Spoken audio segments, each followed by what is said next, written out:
Good advice. Tips from successful small business owners.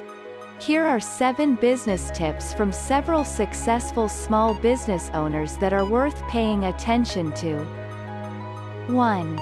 Build a support network. For Laura Kelly, being a business owner can be an isolating experience at times. Especially if you're a solo business owner, you can lose touch with other business owners, says Kelly, who 15 years ago started the Handwork Studio, a Narberth, Pennsylvania-based company that runs needlework camps and classes for kids in 10 states along the East Coast. The crucial solution for Kelly has been to stay networked in the larger business community.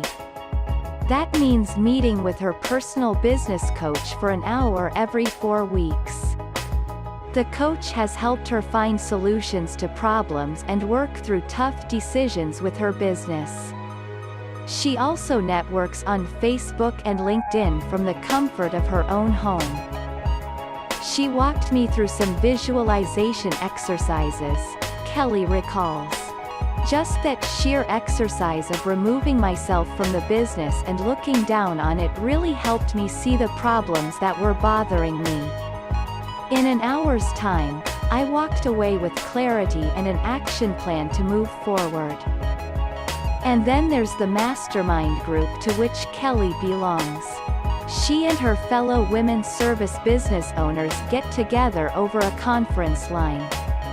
We discuss problems and solutions, and we talk each other off the ledge. As a busy business owner, it's tough to find time to network, but getting better at networking and making contact can pay dividends in the future. 2. Be very specific with your small business goals. Another lesson Kelly has learned over the years: break big goals into smaller ones. I have 10-year goals, I have 3-year goals and 1-year goals, and I have quarterly goals for my business, she says. When it comes to revenues, I will break them into smaller numbers so they're easier to obtain. If I know I need to make a couple $100,000 in revenue in the first quarter, I say, what does that mean in terms of camp sales? How many campers do I need to obtain? If I know I need 800 campers to reach the revenue goal, then it's easier to figure out how to achieve it. These kinds of really specific goals can drive your actions.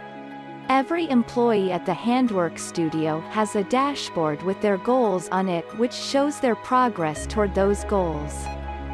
It helps keep everyone focused, Kelly adds. I can tell you at any exact moment how much revenue we have, the traffic of our website and how many Facebook likes we have.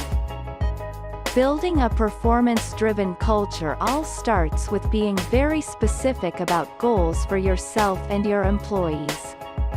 When an employee is happy, they will be able to give the best possible performance and customer service. 3. Delegate whenever possible. When the Marks Group, a technology consultancy, started in 1994, it was just Gene Marks and his dad. He was doing sales and I was doing service, Marks recalls. Then his dad died. When he passed away, I took it over and realized I couldn't do it all, and hired some new employees. I've learned that you can make a lot more money when you have other people doing it for you. As he hired more people, it dawned on Marks that he had been doing work that he was pretty bad at doing. The revenue of the business soared as he brought on new people because he was hiring people who were better than him at certain jobs. I just sort of learned the hard way. Focus on what you do best, and delegate the rest. 4. Keep your overhead low. 8 years ago, it dawned on Marks that he was just sitting in an office costing nearly $30,000 a year in rent, while his employees were out working with clients. So Marks got rid of the office in suburban Philadelphia and made his workforce virtual. Along the way, he replaced the landline with an internet-based phone that cost about $10 a month, and he ditched computer servers for the cloud, too. Lowering the overhead brought Marks some peace of mind through the Great Recession. When things turn bad, you don't have to panic, because you can take a cut in revenue, Marks says. Even in the brunt of the recession, we never lost money. Cutting down overhead really gives you that peace of mind. If your overhead is low, you can make pricing decisions that you otherwise wouldn't be able to make. 5. Find your best niche, and stick with it. Trying to do too much too soon? Feel like you need to be all things to all clients? Maybe diversifying isn't always the best strategy.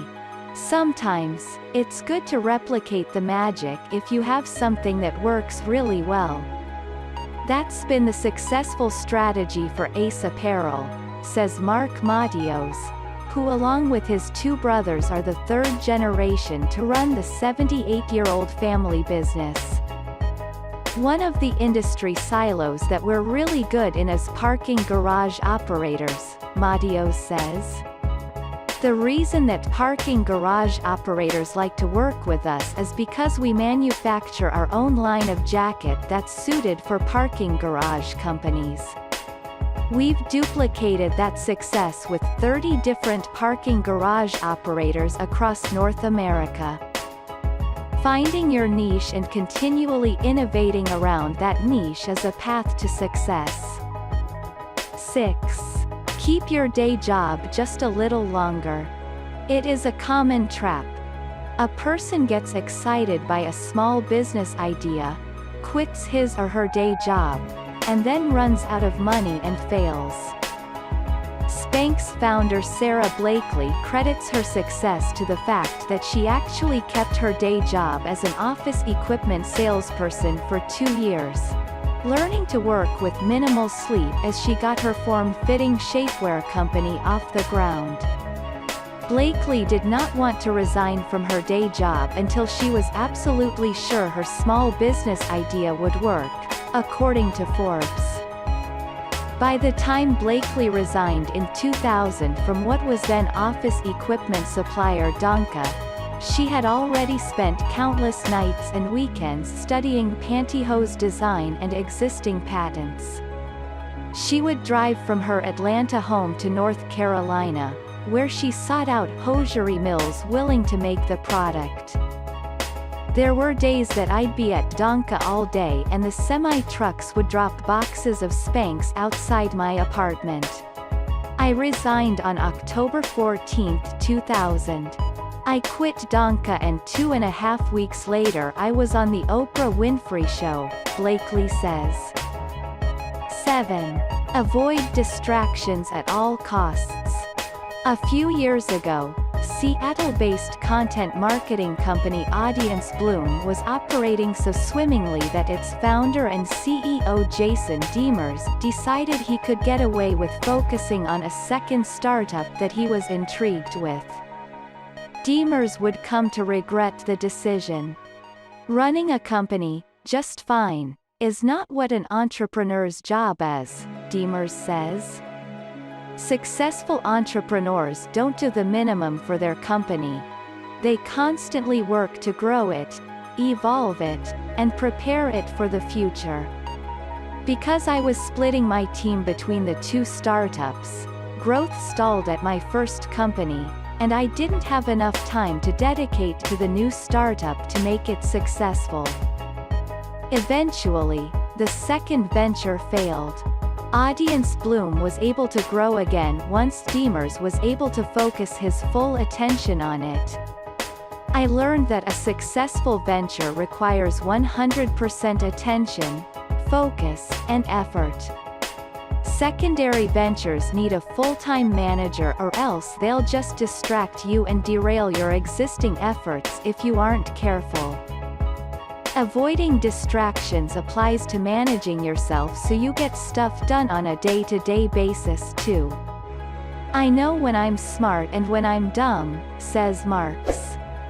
I save the big tasks for the morning when I'm smartest, and do the monotonous ones when I'm dumb at the end of the day. Keeping yourself organized and on task is the real key to small business success.